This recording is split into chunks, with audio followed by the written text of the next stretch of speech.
कोई बड़ा सेटर है, कोई बड़ा एजेंसीज है जो इन सभी टेलीविजन से एक ही बिरादरी के पत्रकार मंगवा रहा, ताकि रिपोर्टिंग एक तरफा हो।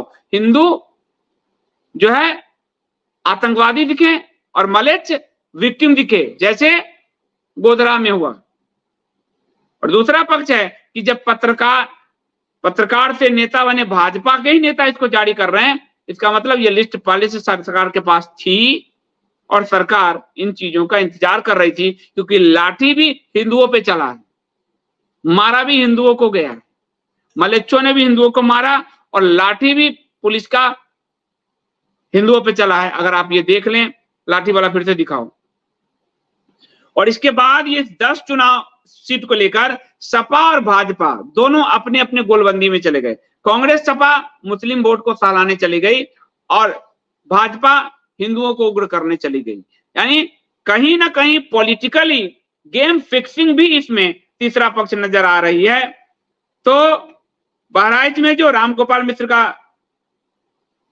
की मौत हुई है, वो जहां बीजेपी विरोधी, यानी ये लोग कह रहे हैं कि वो चूंकि झंडा फहराने गया इसलिए मारा गया, तो भाजपा के विधायक कह रहे हैं कि हाँ झंडा फहराने गया क्योंकि वो उसी घर से पथराव हो रहे थे, तो दूसरा पोर्शन क्यों नहीं दिखा रहे। यानी ये पूरा एक चुनावी पटकथा जैसा भी फील हो रहा है, जिसमें एक आम बेचारा हिंदू गोपाल मिश्रा मारा गया। आपको ध्यान होगा चंदन के बारे में, तिरंगा यात्रा में वो मारा गया, और जो मुख्य आरोपी था वो भाजपा के साथ बाद में दिखा। चंदन तिरंगा यात्रा, आपको ध्यान है, चंदन को कोई अब भूल गए आप लोग सब हिंदू। उस तिरंगा यात्रा में वो भाजपा के प्रोसेशन में गया, और बाद में जो चुनाव में प्रोसेस मुख्य आरोपी सब था चंदन की मौत का, जो टिड्डे वर्ग का, वो टिड्डा वर्ग भाजपा की रैली में दिखा, कन्हैया लाल में भी आपको दिखा। तो बिल्कुल ही आपको ब्लैक एंड व्हाइट चीज नहीं है, ये ग्रे है। इसको समझने के लिए बड़ा ही अलग डिग्री से आपको सोचना पड़ेगा, क्योंकि इस डिग्री से सोचकर ये आज तक सत्ता में है, तो अलग डिग्री से सोचना पड़ेगा। चंदन उदाहरण है कि चंदन के हत्या का मूल अभियुक्त, ये चंदन जो है आपको, वो भाजपा के रैली में था, बाइक रैली में साथ उस वक्त भी ये था तिरंगा यात्रा में, आप देख लीजिए। तो ये दो चीज आपको ध्यान रखना है। तो पहला चीज आपको ये ध्यान रखना है इसमें कि देश में जब से भाजपा की सरकार है और हिंदुओं के वोट के बल पर है, इस लोकसभा में सिर्फ 1% मुस्लिम ने यूपी में वोट किया है भाजपा को, ओनली 1% मुस्लिम, हिंदुओं की वजह से ये सरकार है। लेकिन देश भर में हिंदू के त्योहार पर, जुलूस पर, रामनवमी पर, रथ यात्रा पर, तिरंगा यात्रा पर, गणेश विसर्जन पर, दुर्गा माता के विसर्जन पे भारी पैमाने पर पत्थरबाजी और बमबाजी हो रही है। लखनऊ में गणेश पूजा करने वाले के घर में घुसकर मारा उसको, हिंदू को मलेच्छ ने। तो ये इससे हिंदू डर में है, दहशत में है। तो हिंदू हथियार नहीं उठाता, वो एक पार्टी को वोट देता है, और हिंदू यदि जमा होकर हथियार उठाने चले तो उसको खदेड़ कर मारा जाता है। डासना में मारा गया, बहराइच में मारा गया, दिल्ली में मारा गया, हरिद्वार में मारा गया। हिंदू जब जब जमा होता है उसको मारा जाता है, पीटा जाता है इस सरकार के द्वारा। हिंदू एक ही काम करे, एक ही जगह बटन दबाए, और जो मलेच्छ हैं वो बाद में छूटते हैं। कन्हैया लाल के जो भी हत्यारे थे, आरोपी हैं, वो सब छूट रहे हैं जमानत पर। कमलेश तिवारी वाला दिखाओ, कमलेश तिवारी के गला काट जितने अभियुक्त थे वो सब छूट रहे हैं। अभी आपको दिखा दिया जाएगा 25 गिरफ्तार, और बाद में उन सबको छोड़ दिया जाता है, केस कमजोर किया जाता है। कमलेश तिवारी के मामले में यूपी पुलिस ने केस कमजोर किया, इसी योगी आदित्यनाथ के पुलिस ने। Kamlesh Tiwari murder, supreme court grant bail to Syed Asim Ali the accuse conspirator. साजिशकर्ता को बेल मिला क्योंकि उत्तर प्रदेश की पुलिस ने चार्जशीट ही कमजोर डाले थे। तो आप मरते हो तो किसी को वोट मिलता है। इसलिए बड़े पैमाने पर अगर आप ध्यान से देखो तो इसमें एक पैटर्न, एक ट्रेंड नजर आता है जब से ये सरकार आई है, कि हिंदुओं के त्योहारों पे, जुलूसों पे, रामनवमी पे, गणेश यात्रा पर, महावीर जयंती पर, तिरंगा यात्रा पर, दुर्गा विसर्जन पर, गणेश विसर्जन पे लगातार पथराव और बमबाजी हो रही है, घर से पथराव, बोतल, गोलीबारी हो रही है। ये आपको एक पैटर्न दिखेगा। फिर डीजे के नाम पर एक पैटर्न आपको दिखेगा। नूह में, हम जो अभी हरियाणा के नूह में 50 साल में कोई दंगा नहीं हुआ, वहां भी घेर के हिंदुओं को मारा गया गोली से ऐसे घूम के।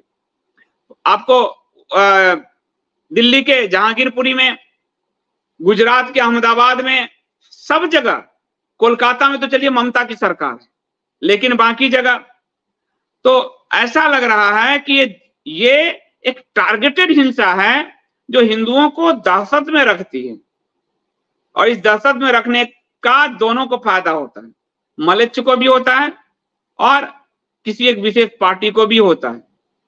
इस साल 2024 में गुजरात, महाराष्ट्र, उत्तर प्रदेश, छत्तीसगढ़, दिल्ली, सभी जगह गणेश विसर्जन के दौरान जो हिंदुओं की यात्रा पर हमले हुए हैं वो करीब 17 हमले हुए। बंगाल में रामनवमी के जुलूस पर तोड़फोड़ हुए थे। तो आपने कहा कि ममता की सरकार है, यूपी पे किसकी सरकार है? तो ये एक बहुत बड़ा सोचने वाली बात है कि ये इस सरकार के सत्ता के आने के बाद से एकाएक हिंदू के लिए अपने यात्रा, शोभा यात्रा, विसर्जन यात्रा भी निकालना क्यों मुश्किल हो गया? ये पहला सवाल। सवाल नंबर 2 कि ये सब हिंसा मलेच्छ केंद्रित क्षेत्र से में ही क्यों हो रहा है?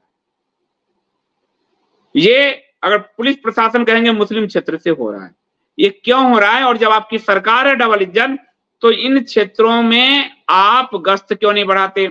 इन क्षेत्रों में आपराधिक गतिविधियां क्यों नहीं खत्म करते? इन क्षेत्रों में खुलेआम बंदूक, पत्थर और बम इकट्ठा किया जा रहा है, आपका सूचना तंत्र क्यों सोया हुआ है? या तो आपका सूचना तंत्र आप मिले हुए हैं जो इकट्ठा करने दे रहे हैं। दिल्ली की राजधानी में दंगे में सब कुछ इकट्ठा हो गया, दिल्ली में, यूपी में इकट्ठा हो रहा है, गुजरात में इकट्ठा हो रहा है, मस्जिद से नारे पीट रहे हैं। आपके पुलिस प्रशासन क्यों सोई हुई? ये लगातार हो रहे हैं। तो ये हिंसा के केंद्र भारत का मुस्लिम बहुल इलाका होता जा रहा है, जहां से निकलता है, और उस पर कोई कार्रवाई नहीं होती। उल्टा जो लोग गिरफ्तार होते हैं, कल को आप देखिएगा ये सलमान आदि छूट जाएगा।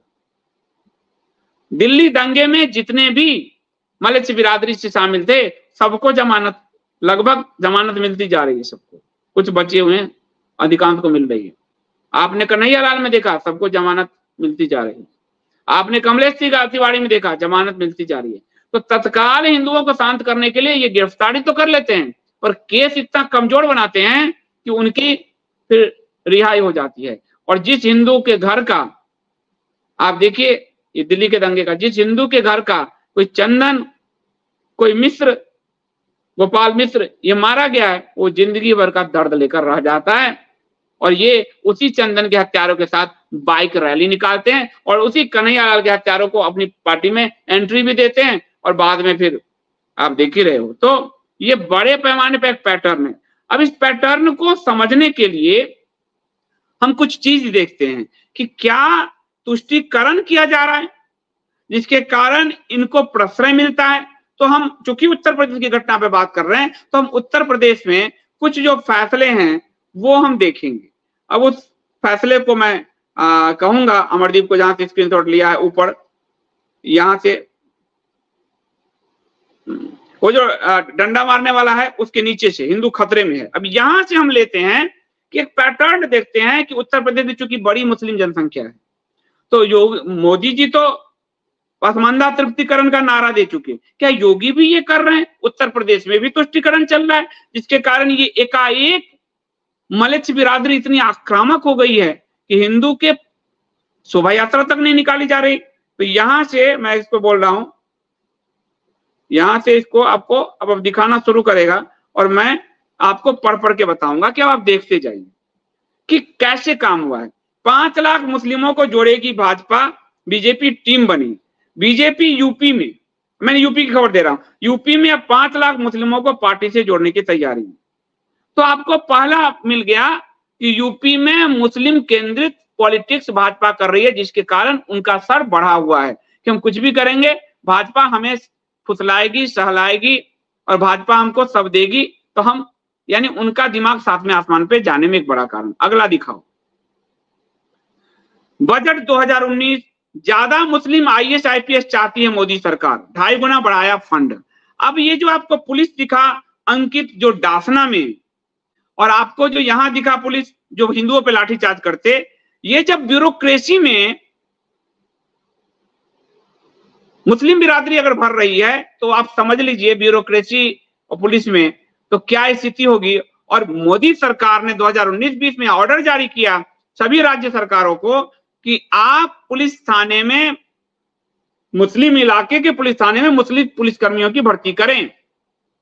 परसों जब मैं कल बात कर रहा था डासना पे, तो डासना पे मुझे बताया गया डासना से कि बड़ी संख्या में पुलिसकर्मी उसी बिरादरी के थे, मलेच्छ बिरादरी से, उनकी भर्ती हुई थी। तो वो पुलिस तो मारेंगे, डंडा तो चलाएंगे। तो आप देख लीजिए। तीसरा देखिए आपको ये तो यूपी का नहीं है, लेकिन आपको चूंकि भाजपा शासित ही दिल्ली का है, दिल्ली पुलिस ने हिंदुओं के लिए जारी किया फरमान, यह इलाका संवेदनशील है, अब यहाँ कांवड़ शिविर नहीं लगेगी। यानी अब मुस्लिम इलाके से ना आपका प्रोसेशन जाएगा, न डीजे बजेगा, न मूर्ति विसर्जन होगा, और अब कांवड़ शिविर आदि भी नहीं लगेगा। ये भाजपा अमित शाह के सीधे अधीन आने वाली दिल्ली पुलिस ने ये, और हम भी नहीं करें, संघी पत्रिका 5 जन कर रहा है, यहाँ मुसलमानों की आबादी ज्यादा हो गई, अब कोई शिविर नहीं लगेगा। दिल्ली के इंद्रलोक में 25 साल से कांवड़ियों के लिए शिविर लगाया जा रहा था, 25 साल से कांग्रेस के शासन थे, उसको भाजपा ने बंद करा दिया कि अब मुस्लिम इलाके में नहीं लगेगा, क्योंकि वहां मुस्लिम ज्यादा हो चुके। और इस इंद्रलोक में भी दंगा हुआ था, यानी हिंदू के फिर से यात्रा पे दंगा हुआ था, हमला हुआ था। तो भाजपा ने कहा अब इस इलाके से, मुस्लिम इलाके से नहीं। देश में अब देखिए आपको मुस्लिम अब कैसे ये मुस्लिम सशक्त हो रहे हैं, जिसके कारण भाजपा के तुष्टीकरण के कारण जो वो हिंदुओं पे आक्रामक हैं। 35%, 15% आबादी, जनधन योजना का 42% वो ले रहे हैं। ये सब 5 जन का मैं दे रहा हूं आपको, संघी पत्रिका। उज्ज्वला योजना का 37% ले रहे हैं, मुद्रा योजना का 30% ले रहे हैं, पीएम आवास योजना का 35% ले रहे हैं, कौशल भारत योजना का 23% ले रहे हैं। लेकिन अब 5 जन लिख रहा है, फिर भी 90% से ज्यादा मुसलमानों ने भाजपा के खिलाफ किया वोट। यानी भाजपा इनको सब कुछ दे रही हिंदुओं की कीमत पर, और इसीलिए वो सर चढ़ते जा रहे हैं, क्योंकि ना भाजपा को वोट भी नहीं मिल रहा और हिंदुओं का जान भी खतरे में जा रहा है।